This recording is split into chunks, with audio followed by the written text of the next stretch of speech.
Al-arwah junudun mujannadah, hadis sahih Muslim. Ini syarahnya jarang orang menjelaskan ini. Roh itu dia berbaris-baris seperti tentara. Nah, dulu nih Bapak kalau dibukakan pintu kolbunya itu bisa lihat Pak, dulu kita seperti ini di sono, ngumpul Pak seperti ini.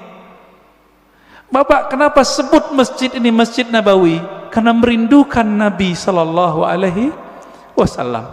Semoga para pewakaf, pendiri, pengurus diberkahi oleh Allah, diberi rindu kepada Rasulullah. Bahkan sebelum wafat Allah kasih mimpi ketemu Rasulullah Sallallahu Alaihi Wasallam. Amin. Pasti bisa Pak. Rasulullah kan nggak